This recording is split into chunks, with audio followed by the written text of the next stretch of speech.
Subscribe कीजिए मेरे channel Balaji study अड्डा को और इस बेल आइकन पर क्लिक कीजिए for latest update. Welcome to Balaji Study Adda. नमस्कार दोस्तों, बालाजी स्टडी अड्डा में आपका स्वागत है। समावेशी शिक्षा के पिछले वीडियो में हमने आंशिक दृष्टि अक्षम बच्चों की पहचान, विशेषताएं और समस्याओं के बारे में बात की थी। अगर वो पिछला वीडियो आपने नहीं देखा है, साइड में आई बटन है, उस पर क्लिक करके आप वो देख सकते हैं। कंप्लीट प्लेलिस्ट वीडियो के डिस्क्रिप्शन लिंक में आपको मिल जाएगी। आज के वीडियो में हम बात करेंगे श्रवण बाधित बच्चों के बारे में। सबसे पहले जानते हैं श्रवण बाधित बच्चे क्या होते हैं। तो नाम में ही श्रवण बाधित है, यानी किसी बच्चे में अगर सुनने की किसी प्रकार की बाधा है तो उसको हम श्रवण बाधित बच्चे की श्रेणी में रखते हैं। बात करते हैं डेफिनेशन की। श्रवण बाधित बच्चों से अभिप्राय ऐसे बच्चों से है जो बच्चे सुनने की क्षमता जो है वो पूर्ण रूप से खो देते हैं या अन्य बच्चों की अपेक्षा गंभीर रूप से जो है वो कठिनाइयों का सामना करते हैं। तो कठिनाई का लेवल जो है बहुत ज़्यादा गंभीर भी हो सकता है, और अगर कोई मंद क्षमता का सुनने वाला है तो उसको भी हम इसी कैटेगरी में रखते हैं।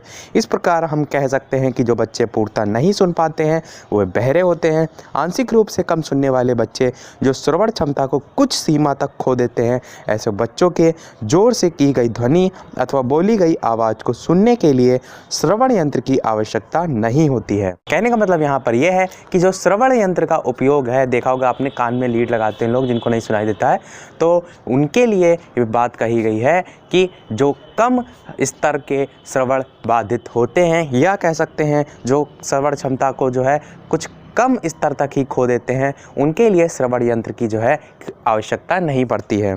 और श्रवण यंत्र यदि इन्हें उपलब्ध हो तो आवाज़ को और अच्छी प्रकार से सुन सकते हैं। ऐसे बच्चे को सामान्य स्कूलों में तथा सामान्य बच्चों के साथ शिक्षा देने में कठिनाई होती है।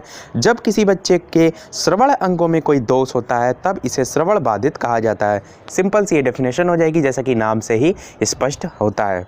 ये दोष जो है कान से बाहर, अंदर तथा मध्य में भी हो सकते हैं। मतलब जो श्रवण बाधित बच्चे होते हैं उनके अंदर जो श्रवण बाधित होने का कारण होता है वो कान के अंदर, बाहर तथा मध्य में कहीं भी हो सकता है। अब बात करते हैं श्रवण बाधित बच्चों के लक्षण, यानी कि किस प्रकार हम उनकी पहचान कर सकते हैं। तो पॉइंट्स के आधार पर देखते हैं तो पहला है, इनके व्यवहार में लगातार एकाग्रता नहीं होती है। अब जब सुनने में किसी प्रकार की कठिनाई है तो एक जगह से ध्यान हट के दूसरी जगह लग जाता है, तो कह सकते हैं एकाग्रता की कमी होती है। दूसरा है हमारा, ऐसे बच्चे गतिविधियों के विषय में और कार्यों के प्रति अधिक सजग होते हैं।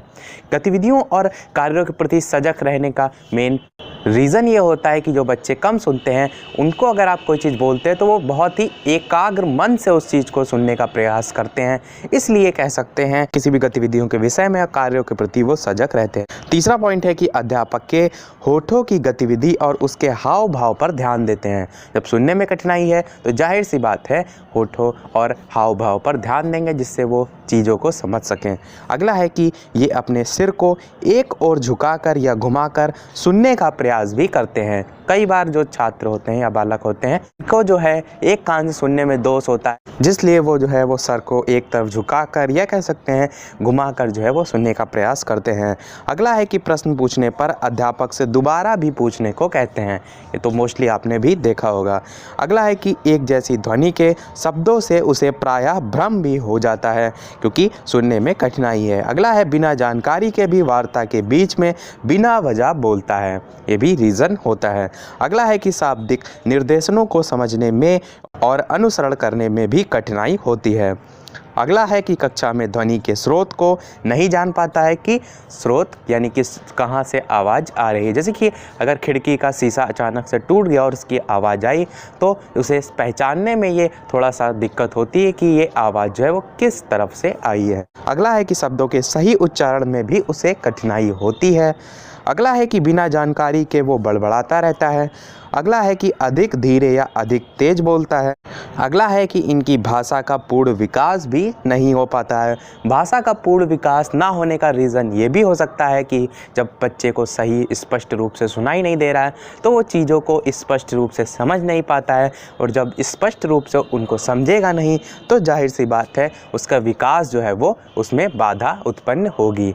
अगला और लास्ट पॉइंट है हमारा कि कभी कभी कभी कान दर्द की शिकायत भी करता है। जब श्रवण बाधित समस्या है कान से, तो कान के हमने अभी आपको ऊपर बताया था मध्य, अंदर, बाहर, कहीं भी कोई भी समस्या हो सकती है। तो इस प्रकार की अगर वो शिकायत करता है तो वो भी जो है उसके लक्षण के अंतर्गत आता है। तो ये सारे हमारे पॉइंट हो जाएंगे कि किस प्रकार हम श्रवण बाधित बच्चों की पहचान कर सकते हैं या उनमें कौन कौन से ऐसे लक्षण पाए जाते हैं जिनके आधार पर हम उनकी पहचान कर सकते हैं।